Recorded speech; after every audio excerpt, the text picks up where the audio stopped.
মাছটা এই ছবি তুলো, এই বড় মাছটা। এই প্রচুর বড় মাছের ছবি তুলো। এই ছোট মাছেদের কি ছবি তুলতে হবে? এই বড় মাছেদের ছবি তুলো।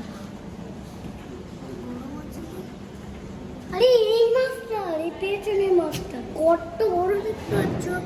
শার্ক মাছ মনে হচ্ছে। ওই তুই উপরে চলে গেছে, উপরে চলে গেছে। এই বড় লেজ, এটা হচ্ছে বড় লেজ তার, বুঝেছো? এইটা নয়, এইটা বুঝেছো?